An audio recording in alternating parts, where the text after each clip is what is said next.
wanita yang uzur, pakcik-pakcik yang uzur di belakang, Nabi mempercepatkan solatnya, bacaan dan sebagainya. Mengapa dalam keadaan Nabi tengah sujud, Hasan dan Husain naik kongkong belakang Nabi waktu sujud, Nabi tak bangun? Kalau ikut Nabi terputus dengan dunia luar, maknanya bangun saja. Ikut logikanya begitu. Begitu juga bagaimana kita melihat makmum boleh menegur kepada imam yang sedang silap, yang sedang khilaf, betul? Mengapa dalam hukum fiqah ada benda tu? Kalau perempuan tepuk tangan, betul? Kalau lelaki, subhanallah. Makna subhanallah tu, imam tu tahu yang dia sedang salah. Lainlah imam tu pekak. Betul? Kalau imam pekak mana nak dengar? Jadi maksudnya di sini, kalau kita kalam, dengar, maknanya terputus tak? Tidaklah terputus dengan dunia luar. Datangkan dalil lagi. Bagaimana seorang sahabat tengah solat, waktu tengah dia muafiq. Tiba-tiba dia bangun, Rasulullah bangun waktu i'tidal. Waktu i'tidal Rasulullah bangun, dia masuk. Dia masuk, dia kata apa? Rabbana walakal hamd hamdan katsiran tayyiban mubarakan fih.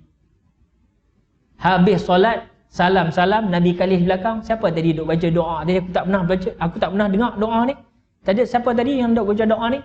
3 kali Rasulullah tanya. Semua duk buat dia, buat dono, buat muka seposin ni. Sebab takut Nabi duk hamak lagu tu. Lala sekali dalam ketakutan itu, dia mengaku sebab ini Nabi takkan aku tak berlaku jujur. Ana ya Rasulullah. Syekh, Nabi kata, ucapan doa Rabbana walakal hamd yang kau tambah dengan hamdan katsiran tayyiban mubarakan fih yang kau baca tadi waktu i'tidal itu, aku nampak malaikat berbondong-bondong turun nak tulis pahala dia kat atas kamu. Subhanallah. Maknanya Nabi tahu tang mana yang sahabat tu berdoa tadi. Maknanya Nabi terputus tak dengan makmum belakang? Tak terputus. Ini kena faham konsep ini melalui riwayat, melalui sirah. Baru kita faham. Oh, punya khusyuk ni bukanlah kena padam terus habis semua. Allahu Akbar, padam habis semua. Nak terbakar lah, rumah aku terbakar lah. Dunia nak gempa lah. Macam tu, dalam YouTube kita tengok gempa bumi di Indonesia tu kan, di Palu ke di mana. Berguncang, ada yang lari. Ada yang tahan dinding. Kan? Kot mana tu? Sebab itu dalam hukum fiqah ni kita mengaji. Ada binatang boleh dibunuh waktu solat. Ada. Cantik punya ular, bagusnya tempat sujud macam ni. Apa? Ma'rifatullah. Ma'rifatullah apa lagi? Memang ada hukum kata, hang boleh halau dia, bunuh dia. Ada binatang tak boleh dibunuh. Contoh katak. Pasal apa pula katak tak boleh dibunuh Ustaz? Ada riwayat menyatakan katak ini bertasbih. Yang kita pergi ambil dia, pergi cangkuk dekat mata tiga tu, bagi ikan haruan makan. Ni dia. Ni ramai lah ni aku tahu ni. Kaki-kaki haruan ni mahal pula lah ni. Tak kangkang tu, katak tu, tak kangkang. Cantik, gap. Cantik, dek. Aku pun macam tu juga. Dulu lah. Dah tahu aku tak buat lah. Tak boleh bunuh katak.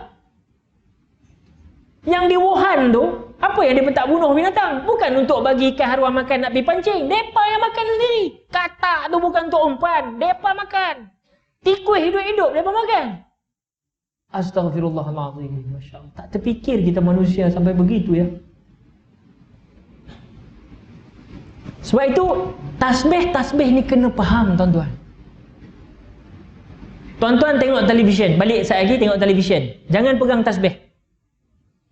Oh, bagus berita ni. Oh, ni kabinet baru, nampak ni bagus ni. Muka-muka boleh percaya ni. Boleh percaya. Ada yang kata tak percaya lah. Pandai masing-masing lah. Saya senang je tuan-tuan. Politik ni senang je, satu saya pegang tuan-tuan. Biasanya bila mula-mula dicalonkan, semua orang akan hantar penghargaan. Tahniah. Itu memang cara orang Islam. Berbuat baik, husnuzon, kena begitu. Itu memang aturan kita. Bersangka baik dan memberikan doa yang terbaik. Itu memang tujuan sebagai seorang Muslim. Dan itu memang sunnah Nabi SAW. Tapi yang paling penting, selepas daripada itu, apa yang nak dibuat ke dalam masyarakat. Itu yang penting. Kita dah tengok pemimpin silih berganti tuan-tuan dan puan. Yang kita nak tengok, bagaimana kewibawaan waktu kepimpinan itu dilakukan. Yang ini doa kita juga penting untuk mudah-mudahan Allah memberi kekuatan, taufik dan hidayah kepada beliau untuk memimpin negara kita. Kalau tidak, habis tuan-tuan, jangan main-main. Malaysia ni pelik tuan-tuan, dia tak macam negara lain. Mana ada negara lain? Negara lain ada satu raja aja. Malaysia ada berapa raja? Berapa? 8 12? 11. Itu belum Raja Kapur ni.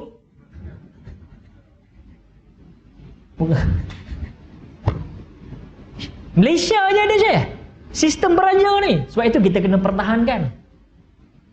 Kalau ini dah long life habis ya. Puak-puak lain tu payah cerita.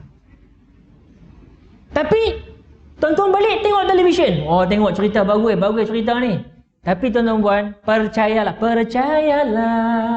Kalau tuan-tuan tengok televisyen, cerita apa sekalipun tuan-tuan tengok, tangan tuan-tuan ada duk tasbih yang beli di Mekah tu, yang letak dalam gelap warna hijau, dia jadi bercahaya tu. Ingat tak tasbih tu? Dulu cukup ke orang akan beli hadiah tu lah. Kan? Pegang tasbih tu, gentil. Subhanallah. Mulut tak cakap pun tak apa, hati gerak. Tapi tengok TV. Sama tak tuan-tuan perempuan tak ada pegang tasbih dengan pegang tasbih tengok televisyen? Beza tuan-tuan. Tanyalah pakcik-pakcik kita yang zikrullah. Ada orang tak payah alat dah. Dia dah, saya ustaz, tak ada ustaz. Saya tak payah alat-alat dah. Saya tulis kat dalam. Tu dia. Tu kira apa? Sampel lah. Ni, ada yang guna alat lagi ni. Dia bantu dia supaya tak jadi masuk ke dalam alam tu. Kalau tak, kita masuk dalam alam televisyen tu je. Tapi sebab alat tasbih ni, sebab kita ingat Allah. Apa pun kau tengok, kebesaran Allah. Kan tafakur itu, memperlihat kebesaran Allah itu, gandaan pahalanya lebih baik daripada 1000 rakaat solat sunat. Bayangkan tuan-tuan, bertafakur kebesaran Allah. Yang kita tunduk bangkit, tapi tak tahu apa. Tapi orang bertafakur, dia nampak, subhanallah. Cantik, indah, subhanallah. Takajui dalam satu hal, Masya Allah. Dengar orang meninggal, inna lillahi wa inna ilaihi raji'un. Bersalah dalam hati, astaghfirullah.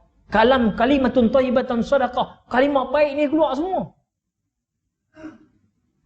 Tuan-tuan muslimin muslimat rahimakumullah, hendaklah kamu berdoa, beribadat pada Allah dalam keadaan hati kamu takutkan kepada kebesarannya. Baik tuan-tuan perempuan. Sebab itu tuan-tuan perempuan, wadhkur rabbaka, maka zikir dan tafakurlah tuan-tuan. Sebab itu kalau dalam khusyuk, kalau dalam solat, khusyuk itu membersihkan hati. Tujuan kita solat ni tuan-tuan perempuan, sebenarnya antaranya membersihkan hati. Hati dia bukan macam kain, jubah kita pakai kotor, boleh balik garang, masuk mesin, Dobi, Max Clean, ataupun apa nama tu, yang bau wangi semua tu. Maknanya bukan boleh dicuci dengan sabun, tetapi dicuci dengan zikrullah. Zikrullah ni bukan sekadar zikir tuan-tuan perempuan, zikir yang kita cakap zikir ni, tetapi zikir paling besar zikrullah, mengingat Allah. Waktu duduk hang ingat Allah, waktu berdiri hang ingat Allah, waktu hang minum cendol hang ingat Allah, waktu hang pergi ke dalam toilet pun hang ingat Allah, cuma tak boleh lafaz. Betul tak? Ada orang dia tak ingat Allah masuk dalam toilet. Betul, kita masuk doa Allah inni a'udzubika minal khubuthi wal khaba'ith. Minta lindung daripada syaitan jantan, syaitan betina, daripada mahzuk kita dalam tandas tu. Itu betul. Itu kaedah nak masuk dalam tu. Tapi Allah bersama tak dengan kita? Nak tanya tuan-tuan. Allah bersama tak dengan kita? Allah sama dengan kita. Allah hampir ikut urat leher hang. Cuma macam mana cara dia? Sebab itu tak perlu lagi zikir melalui mulut. Lisan ni tak keluar dah. Sebab tak boleh. Apa yang boleh berzikir? Dalam hati lah. Serba orang dalam haid. Kali tak adil lah tuan-tuan perempuan. Tak boleh baca Quran waktu haid. Tak boleh solat dalam haid. Tapi mereka terus berzikir dalam hati. So itu yang kata ingat Allah. Dalam buang yang besar pun kita ingat Allah tuan-tuan perempuan. Pasal apa ingat Allah? Subhanallah. Dalam hati kita, Masya Allah. Kalaulah Allah tahan punggung aku dari daripada dia sumbatnya satu penutup, tak boleh keluar-keluar, kok mana dia nak keluar? Bayang tengok. Datang perkataan syukur. La in syakartum la azidannakum wa la in kafartum inna azabi lasyadid. Kalau kamu syukur aku tambah nikmat kamu. Kalau kamu kufur azab aku amat pedih. Subhanallah. Muslimin muslimat rahimakumullah. Sebab itu Kita ni nak bersihkan apa juga dalam hati dia. Antaranya solat. Sebab itu ulama-ulama menyatakan, di luar solat kamu berzikir pun kamu dapat ingat Allah. Apatah lagi kamu berzikir di dalam solat. Lagi mantap dia punya peringatan itu. Hadirin hadirat rahimakumullah, sebut pasal solat ini tuan-tuan perempuan.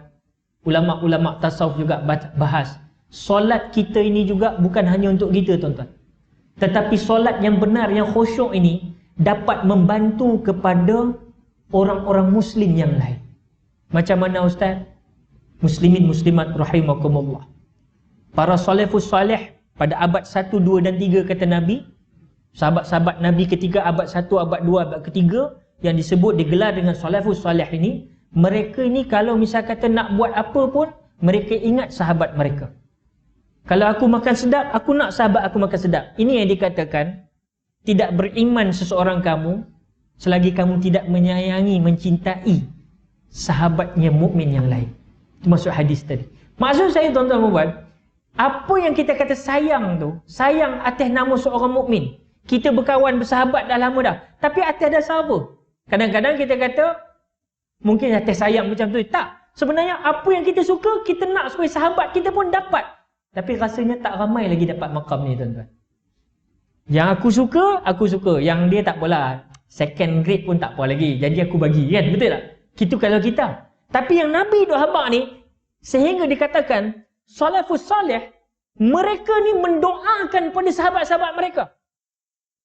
Dalam solat mereka, luar solat mereka, antara doa yang masyhur kita biasa dengar. Dan tuan-tuan perempuan buat. Allahumma ighfir lil muslimina wal muslimat wal mu'minina wal mu'minat. Kan? Kita biasa doa itu. Allahumma ighfir lil muslimina wal muslimat wal mu'minina wal mu'minat. Kan? Al-ahya'i minhum wal amwat bi rahmatika ya azizu ya ghafar ya rabbal alamin. Muslimin muslimat rahimakumullah, ini contoh bahawasanya kita mendoakan, ya Allah berilah keampunan kepada muslimin dan muslimat. Bukan kita aja. Doakan orang lain. Allahu Rabbi ya Allah. Itu doa tu. Sebab itu solat ni tuan-tuan perempuan, kita tengok Nabi bukan hanya buat solat fardu. Ni cerita para Nabi kan. Solat yang dikatakan solat sunat yang dibikin oleh para Nabi ini sebenarnya menjadi seolah wajib kepada mereka, tapi sunat bagi kita. Contoh, solat sunat awabin.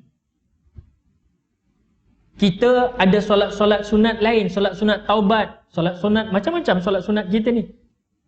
Solat sunat awabin, kalau Nabi solat di waktu duha, namanya solat kita yang kata itu solat waktu solatul duha, solat sunat duha. Nabi tak namkan solat tu namanya solat duha, tapi disebab waktu duha, kita panggil solat duha. Bila kita nak hajat sesuatu, maka kita gelar itu solat hajat. Dan memang hadirin hadirat rahimakumullah, solat taubat, solat hajat, solat awabin, para Nabi buat. Seolah jadi wajib bagi mereka, sunat bagi kita tuan-tuan. Kerana apa muslimin muslimat rahimakumullah? Kerana penting solat yang kita buat itu ada kesannya juga kepada golongan yang lain, sehingga solat itu disebut adalah merupakan petunjuk kepada sesuatu. Sebab itu golongan al-mujtahid, golongan orang-orang yang nak berijtihad, para alim ulama, orang faqih, apabila mereka tak dapat suatu keputusan, apa yang mereka buat tuan-tuan puan? Mereka berwuduk, mereka ambil wuduk, kemudian mereka solat 2 rakaat. Solat apa? Solat hajat. Mereka solat hajat untuk apa? Untuk dapatkan suatu keputusan antara dua keputusan terbaik, sama ada istikharah namanya, ataupun solat sunat hajat. Dan sebelum itu mereka solat sunat taubat 2 rakaat. Dan benda ni sepatutnya bagi kita yang ada hajat, ini yang kita buat. Solat sunat taubat lu bersihkan, kemudian solat sunat hajat. Cantik ya? Dan bila solat sunat hajat itulah muslimin muslimat rahimakumullah, Allah titipkan ilham dalam solat tu kadang-kadang. Allahu Akbar. Saya yakin dan percaya ramai tuan-tuan haji, pak haji, mak haji kita di belakang ni semayang kadang-kadang. Dalam solat tu, macam-macam perkara indah Allah tampakkan. Masalahnya bila kita salam, udah lupa. Dalam solat tu kita tahu Allah indahnya, subhanallah. Dan seolah-olah itu menggambarkan, ni saya cakap ni solat sunat bukan solat fardu. Solat sunat, solat yang kita berhajat sesuatu. Kita solat sunat hajat. Kadang-kadang atas khusyuk yang benar itu Allah campak jawapan. Itu jam juga. Allah ini jawapan dia. Dalam hati kita ni Allah dah nampak jawapan dia. Subhanallah. Sebab khusyuk kan. Tapi bila salam dah tak ada khusyuk, itu yang lupa. Apa tadi? Waktu khusyuk aku ingat. Waktu tak khusyuk aku tak ingat.